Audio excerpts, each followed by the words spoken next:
In this BookBolt tutorial, I'm going to walk through how you can make a travel journal. And this will be from start to finish. So if you're a beginner, if you're brand new, this is the place you want to go. Inside of BookBolt Studio, you can make different types of books pretty easily. And I'm going to start here by going to Project on the top and then clicking on New Project. Now here I'm going to put in my project type. So there's a little drop-down menu, and I want to create a cover and an interior in this walkthrough.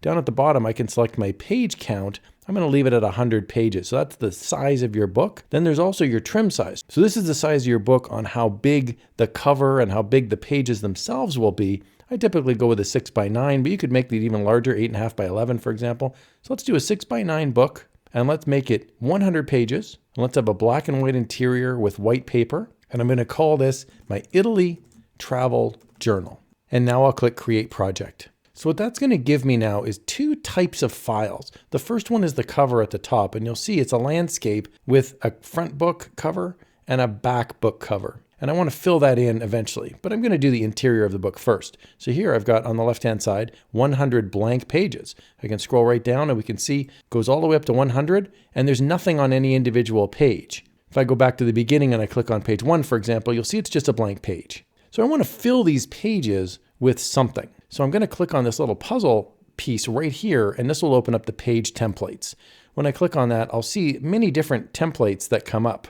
I've got some journal templates, some graph paper, even puzzles. There's all sorts of templates inside of BookBolt that you can use to quickly create a book. So in this case, I'm going to use the journal template right here, and I'm going to click on it. Now it has 3 variants, so I'm going to click on that. And I have narrow journal paper, college journal paper, and wide journal paper. Totally your personal preference, what you'd like to do. I'm going to click wide journal paper. And now I'm going to select how many pages I would like to put this template on.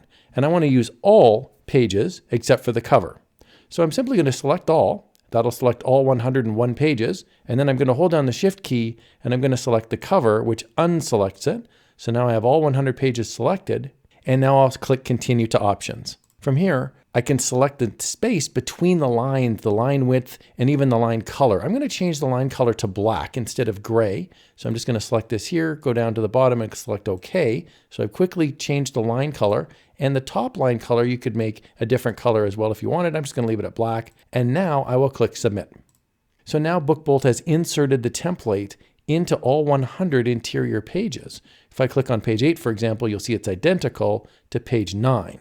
Now, if you'd like to insert a picture into here, you can do so, and it's pretty easy to do. So over on the left-hand side, there's a little menu button here called a file library. So if you have your own photos, you can upload them. So I'm going to click on this little picture button here, which is my file library.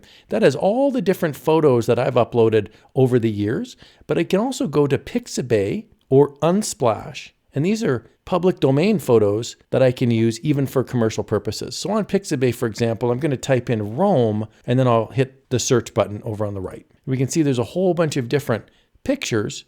I can select this one here, St. Peter's Basilica, for example, and it will insert it now into page number 9. Now, since you want to use this as a journal, I want to make this very light. So I'm going to select this little faded out checkerboard right here, and I can change the opacity of the image. I'm going to bring it down to like 10%, for example. So when I click OK, you'll see it's this nice background where you can type in a journal with a lined loose leaf paper, but you've got St. Peter's Basilica in the background. You can also apply this change to all pages if you wanted every page to be the exact same. Now up at the top, let's take a look here at the cover. So I'm going to click on the cover, and we've got a front page and we have a back page. So I'm going to put a big picture on the front page. I'm going to do the exact same thing as before. I'm going to click on my file library. This time I'll go to Unsplash and I'll type in Rome.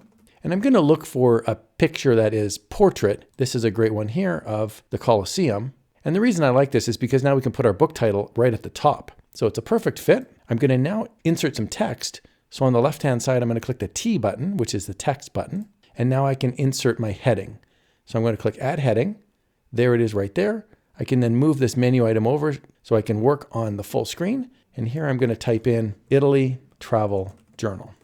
Now it's a little bit too large, not a big deal. I'll click on it, I'll shrink it down, I'll move it over, and I can even change the font. It defaults to Open Sans, but you may want something a little bit more artistic. So as I scroll on down, I'm going to use Indica, for example. I'll click OK, and there's my Italy Travel Journal cover page. On the back, you could have multiple images if you want, but you need to get rid of this template that's on here. So you have to put something over top of it. So what I would recommend you do is you insert a shape. So up here at the top left, there's elements. I'm going to click on elements, and now I'm going to click on a shape. In this case, a rectangle. I'll close out that menu, and here I'm going to make this shape the size of the book cover, nice and big, and then I'm going to move this to the back. So very easy to do. I'm going to right click, right to the back. So there's my travel journal on the front, and there is my black page on the back. And now I can just insert different images very easily. I'll click on the little image button. I'll pick another image, for example. I'll scroll on down, and I'll see there's this one here of the Roman ruins. I'll just move it over, make it small, and I can now start fitting different images on the back of the cover. I'll click that button again. This time I'll type in Florence, for example. I'll pick Michelangelo's David, make him a bit smaller, and I can move him over now. And I can start making the back of my Italy journal any way I like. Now, if you'd like to see your template, because maybe you want to not write over the barcode, for example, simply click on the black. So here I've got my black background.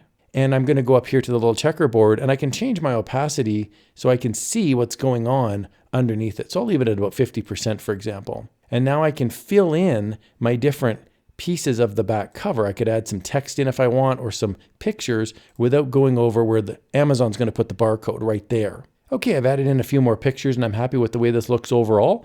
When you're ready to publish this, what you're really doing is you're creating a PDF file that you'll then upload to Amazon KDP. So what you want to do here is go to download, and you'll say download current project. That's going to give you two files. One is a PDF of just the cover, and another is the PDF of the internal book. So let's do that right now. I'm going to go download current project CMYK. And you'll see BookBolt now is rendering my 100-page book, and it's 101 pages because the 101st page is the book cover. Okay, so now I get a zip file that I can save, and it's calling it the Italy Travel Journal because that's what I called my project. I'll simply click Save. And inside of Windows Explorer, I now have my Italy Travel Journal. I'll double click it, and I can see there's two files that are PDFs. One is the cover, and one is the interior. So I'm going to select both by holding down the Shift key. I'm going to copy them, and then I'm going to go back outside of my zip file. I'll right click and I'll paste. So it's going to give me two files now. When I click on the cover, that gives me a PDF file that looks just like this. And when I click on the interior, it's going to give me an interior file of 100 pages that looks like this. And when I scroll down to page number 9, you'll see there's my background of St. Peter's Basilica. So you could have a great looking journal with all sorts of different interior pages, and you'd still have the ability to write over it and have a beautiful journal. I hope you found this helpful. There's a link to BookBolt in the video description. Just a heads up, if you click on the link and you purchase the BookBolt subscription, I would receive a small commission. I love using BookBolt. I use it all the time. It's a great tool. Here's another video where you can have some fun creating and designing books.